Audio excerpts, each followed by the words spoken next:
Hello അല്ലേ?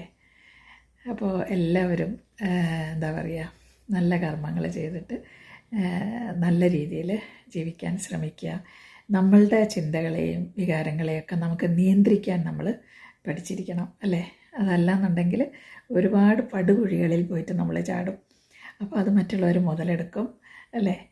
ഒരു കള്ളം മൂടാൻ വേണ്ടിയിട്ട് നമ്മൾ മറ്റൊരു കള്ളം ചെയ്യേണ്ടി വരും.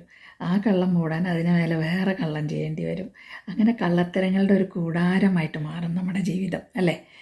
അപ്പോൾ അത് നമ്മൾ ഒഴിവാക്കാൻ എന്താ നമുക്ക് ചെയ്യാൻ പറ്റുക? കള്ളത്തരം ചെയ്യാതിരിക്കുക അല്ലേ? നമ്മളുടെ വികാരങ്ങളെയും വിചാരങ്ങളെയും ഒക്കെ നിയന്ത്രിച്ച് സാമൂഹികമായിട്ടുള്ള നിയമങ്ങൾ അംഗീകരിച്ച് അനുസരിച്ചുകൊണ്ട് നല്ല രീതിയിൽ നമ്മൾ ജീവിക്കുക. അതേ നമുക്ക് ചെയ്യാൻ പറ്റും അല്ലേ? അപ്പോൾ അതുകൊണ്ട് ആരൊക്കെ എന്തൊക്കെ സ്ഥാപിക്കാൻ ശ്രമിച്ചാലും നമുക്കൊക്കെ മനസ്സിലാവുന്നുണ്ട് ആരൊക്കെയാണ് കുരുത്തക്കേട് ചെയ്തതെന്ന്.